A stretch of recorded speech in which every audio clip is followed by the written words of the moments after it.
ایک زندگی میں اور آپ گزار رہے ہیں، ایک اس زندگی کے بعد بھی زندگی ہے، کبھی مجھے اور آپ کو اس کے بارے میں بھی سوچنا چاہیے۔ میری ایک نہیں، جب میں ٹیبل پہ بیٹھتا ہوں بہت بڑا ورک لے کے ڈیزائن کر رہا ہوتا ہوں، میرے یہ بھی پروجیکٹس ہیں، میرے یہ بھی پروجیکٹس ہیں، لیکن اس میں کوئی ایسا لفظ نہیں لکھا ہوتا اگر میں مر گیا تو اف انا مت، اگر میں فوت ہو گیا تو وہ کسی کو یاد ہی نہیں، کسی پیپر میں اس کا تذکرہ نہیں ہے۔ حالانکہ اگر وہ آ گئی سب پروجیکٹ دھرے کے دھرے رہ جائیں۔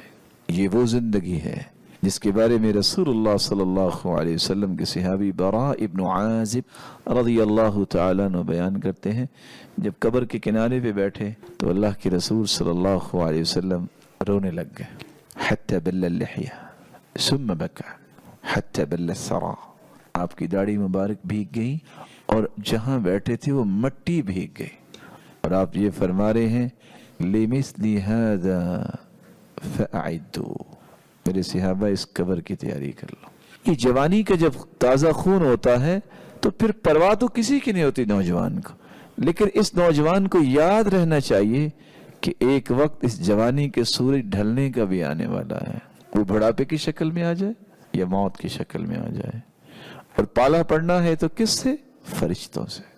سوالات ہونے ہیں، جوابات دینے پڑیں گے، لیکن وہ جواب یہ نہیں ہے کہ آج ہم نے گریجویشن کرنی ہے تو لمبی لمبی سمریاں میں یاد کر لوں تو میں پاس ہو جاؤں گا، یہ سملر ورڈ یاد کر رہا ہوں، اپوزیشن یاد کر رہا ہوں تو سب کچھ کلیئر ہو جائے گا۔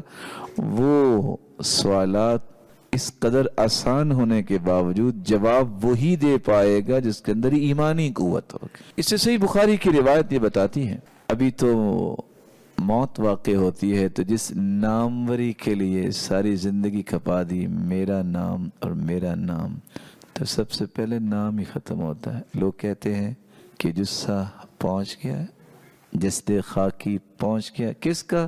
یہ نام نہیں ہے۔ جنازہ تیار ہے، نام نہیں ہے۔ میت کو قبر میں کب اتارنا ہے؟ نام ختم ہوتا ہے۔ اس دھوکے سے باہر آئیے۔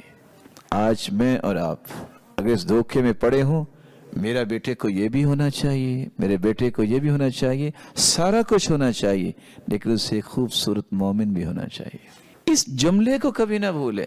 تاجر ہونا چاہیے، بزنس مین ہونا چاہیے، بہترین انجینئر ہونا چاہیے، لیکن ساری چیزوں سے پہلے مومن ہونا چاہیے۔ اسلام مخالفت ہی نہیں کرتا۔ کیا صحابہ کرام نے صرف نمازیں پڑھی، تجارت نہیں کی، بزنس نہیں کیا؟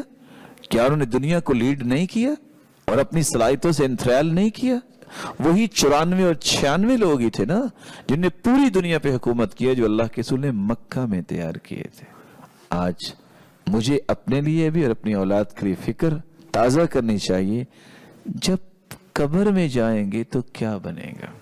جس طرح یہاں مجھے اور آپ کو فکر ہے کہ میرا 25 سال یا 35 سالہ نوکری کا ٹینور اچھا گزرے، یہ تو 35 سال 25 سال ہے، بس اوقات یہ پورا نہیں ہوتا، زندگی پوری ہو جاتی۔ ایک وہ بھی وقت ہے جو اس گھر سے بڑا گھر ہے، وہ قبر، اس کی فکر بھی کرنی چاہیے۔ اس اولاد کو اس خوفناک گھروندے میں نعمتوں کا مستحق بنانا، اس سے بڑی کوئی سعادت نہیں ہے۔